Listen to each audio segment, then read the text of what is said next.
2లో ఏం జరిగిందో ఇప్పుడైతే తెలుసుకుందాము. మరోవైపు మీనా, బాలు ఇద్దరు మళ్ళీ పెళ్లి చేసుకున్న సంతోషంలో మునిగి అయితే తేలుతూ ఉంటారనమాట. మొదట్లో వాళ్ళ పెళ్లి సరిగ్గా జరగలేదని చెబుతూ ఉంటారు.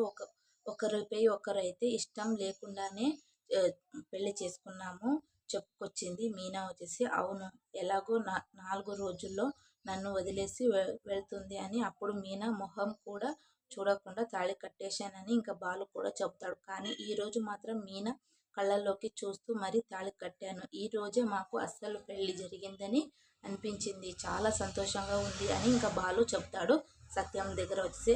అంతేకాకుండా ప్రతి సంవత్సరం ఇదే రోజున తమ పెళ్లి రోజు జరుపుకుంటామని కూడా బాలు అయితే చెప్తూ ఉంటాడనమాట.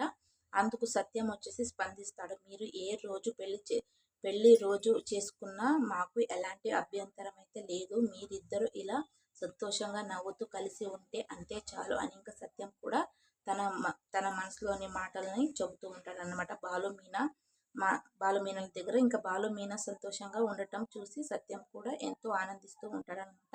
ఇక ఆ సీన్ కట్ చేస్తే మరోవైపు తమ్ముడు రవి, శృతి, బాలు మీనల పెళ్లి విషయంలో చాలా సంతోషంలో అయితే ఉంటూ ఉంటారు. ఇక వెంటనే బాలు మాట్లాడుతూ ఈరోజు మా శోభనం ఏర్పాట్లకు సమయం వచ్చిందని అంటాడు. ఆ విషయం చెప్పబోతుంటేనే ఇంకా బాలునైతే మీనా అడ్డుకుంటూ ఉంటుందన్నమాట.